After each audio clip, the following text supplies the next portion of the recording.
ભાઈ સ્વાગત છે આપણા ફરીથી એક નવા બ્લોગ સાથે। ભાઈ અત્યારે ઓલમોસ્ટ 3 વાગી ગયા છે ને 3 વાગ્યે અત્યારે હું અને મંદરાજભાઈ જઈ રહ્યા છીએ સિહુરી માતાના દર્શન કરવા માટે, જે અમારા સિહોર ગામના ડુંગર પર માતા સિહુરીમાં બિરાજમાન છે। તો અત્યારે હું અને મંદરાજભાઈ નીકળી રહ્યા છીએ માતા સિહુરી માના દર્શન કરવા માટે। તો ભાઈ બ્લોગની અંદર જોડાઈ રહેજો, તમને લોકોને ડુંગર ઉપરથી કેવા લોકેશન આવે છે સિહોર ગામના એ પણ દેખાડશું। તો બ્લોગની અંદર જોડાઈ રહેજો અને માતા સિહુરી માના દર્શન પણ કરશું। અને અમારા વનરાજભાઈ છે તૈયાર થઈ રહ્યા છે અને સીધા મેં પછી અમે લોકો નીકળીએ, બ્લોકની અંદર જોડાઈ રહેજો।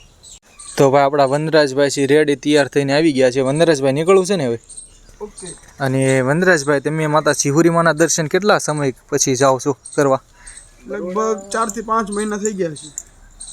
5 થી 6 મહિના તો મારે પણ થઈ ગયા છે। તો ફટાફટથી આપણે નીકળીએ માતા દર્શન કરવા માટે માતાના। નીકળવું છે ને વનરાજભાઈ? ચાલો।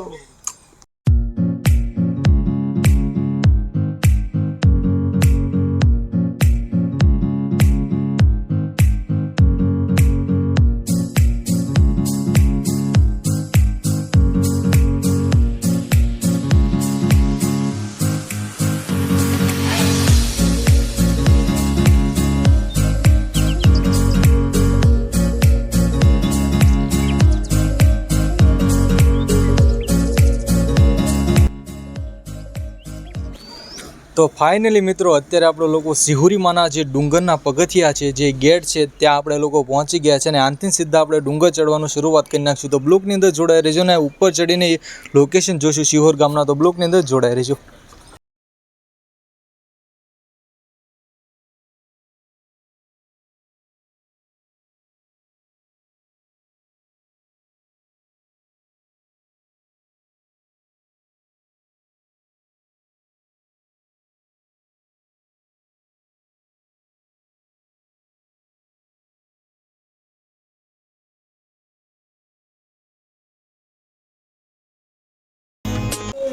મિત્રો છે ને સિહુરી માની સ્થાપના કરી હતી 800 વર્ષ પહેલાં। જાની મહેતાને ભટ્ટ પરિવારના લોકો સિહુરી માને પોતાની કુળદેવી તરીકે પૂજતા હતા। અત્યારે 18 વરણ સિહુરી માને પોતાની કુળદેવી તરીકે પૂજે છે। તો ભાઈ અત્યારે હું અને વનરાજભાઈ ડુંગર ચડી રહ્યા છીએ અને 40 થી 50 પગથિયા ચડ્યા છીએ અને બસ અત્યારે ડુંગર ચડી રહ્યા છીએ સિહુરી માતાનું। અને મિત્રો આ સિહુરી માના ડુંગરના પગથિયાની વાત કરીએ તો ઓલમોસ્ટ 380 પગથિયા છે અને તમે લોકો 40 થી 45 મિનિટની અંદર આખો ડુંગર ચડી જશો। અને તમે જેવા તે 100 થી 150 પગથિયા ચડશો તો સિહોર ગામના તમને સરસ મજાના લોકેશન જોવા મળશે। જોઈ રહ્યા છો તમે લોકો। અને અમારા વનરાજભાઈ પણ ચાલી ચડી રહ્યા છે ડુંગરો અને આવું લોકેશન તમને જોવા મળશે। વનરાજભાઈ કેવું લોકેશન આવે છે? જોરદાર।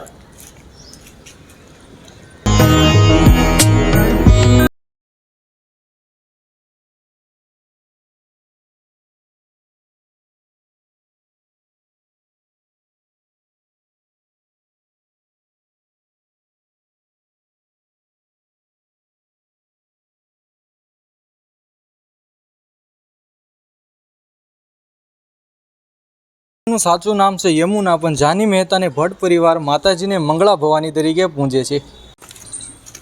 મિત્રો તમે લોકો જેવો તે ડુંગર ચડશો તો રસ્તાની અંદર તમને લોકોને આવા પંખાઓ પણ જોવા મળશે, કારણ કે હવા સરસ મજાની આવે લોકોને, એ કારણે આવા પંખા પણ મૂકેલા છે। અને બસ આટલા જે અમે લોકો પગથિયા ચડીએ છીએ અને આમ પા જોશો તો સિહોર ગામના સરસ મજાના નજારા આવે છે, તમે લોકો જોઈ રહ્યા છો।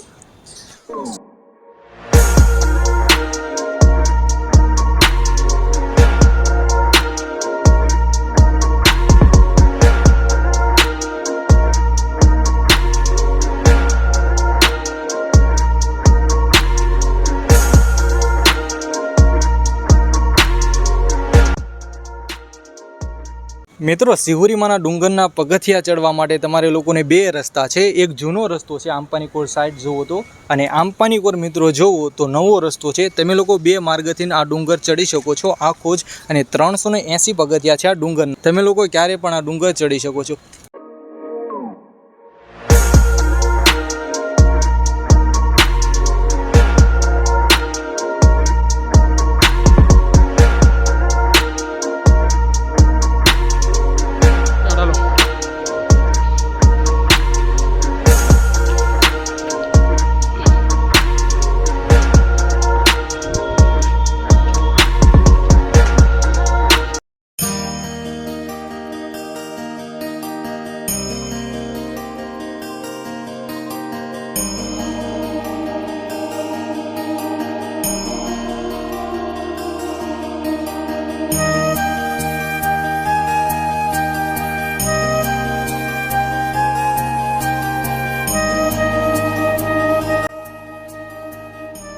મિત્રો છે ને સિહુરી માતાના ડુંગર ઉપર એક પથ્થર બંધાઈ રહ્યો છે જે સાંકળથી અહીંયા તમે લોકો જોઈ રહ્યા છો. અહીંયા એક પથ્થર બંધાઈ રહ્યો છે. મિત્રો કહેવાય છે કે જો આ પથ્થર નીચે પડી જાય નીચે તો ઘણું જ ખરું નુકસાન કરી શકે, નીચે ઘરોનું ઘણું જ ખરું નુકસાન કરી શકે. પણ સાચો પરછો તો માતા સિહુરી માનો છે, એ કારણે આ પથ્થર બંધાઈ રહ્યો છે ત્યાં.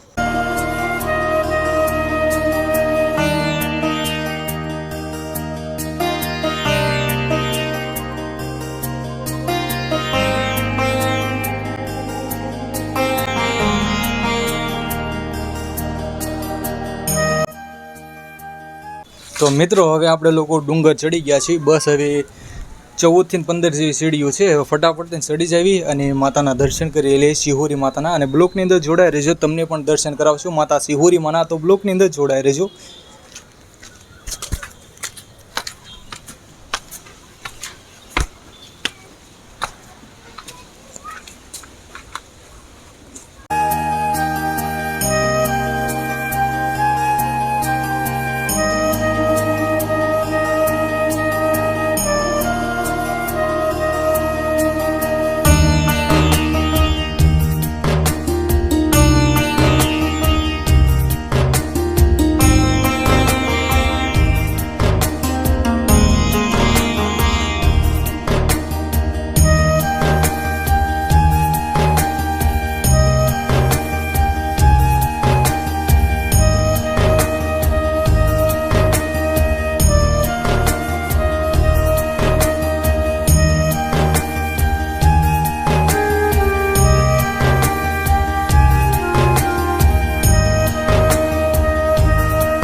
મિત્રો અત્યારે જોશો તો માતા સિહુરી માના ડુંગર ઉપરથી અત્યારે જોશો તો વરસાદ પણ ચાલુ થઈ ગયો છે ને. વરસાદનો માહોલ છે તમે લોકો જોઈ રહ્યા છો.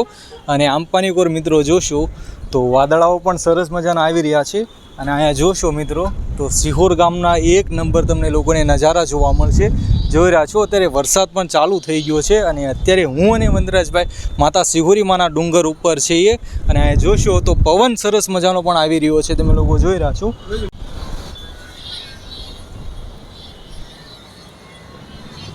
જય સિહોરી માતા. અહીંયા જોઈ રહ્યા છો મિત્રો અત્યારે વ્યૂ સરસ મજાનો આવી રહ્યો છે.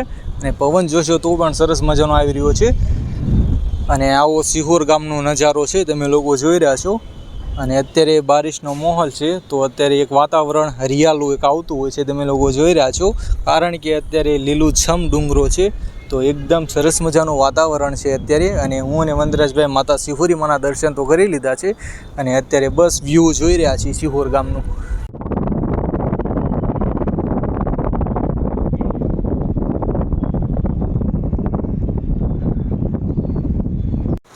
મિત્રો આપણે લોકોએ સિહોરી માતાના દર્શન તો કરી લીધા છે ને. ડુંગર આપણે લોકો નીચે ઉતરી રહ્યા છે. અને મિત્રો સિહોર ગામના નામ કહેવાય છે કે 4 ફેરી નામ બદલાયા હતા. સરસ્વતપુર છે, સિંહપુર છે, એવા 3 થી 4 નામ બદલાયા હતા. અને પછી છેલ્લે અંતમાં સિહોર નામ પડ્યું હતું.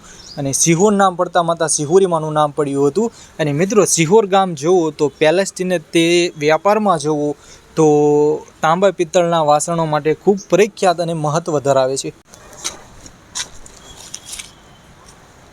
તો મિત્રો બસ આજ માટે આટલું છે. તો ફરી નવો બ્લોગ સાથે મળીએ છીએ. તમને લોકોને આ સિહુરી માતાનો બ્લોગ કેવો લાગ્યો કમેન્ટમાં ખાસ કરીને જણાવજો. કારણ કે અમને તમે લોકો એક કમેન્ટ કરો એટલું મોટિવેશન થાય કે ભાઈ અમારો બ્લોગ કેવો છે કેવો નહીં અમને ખબર પડે.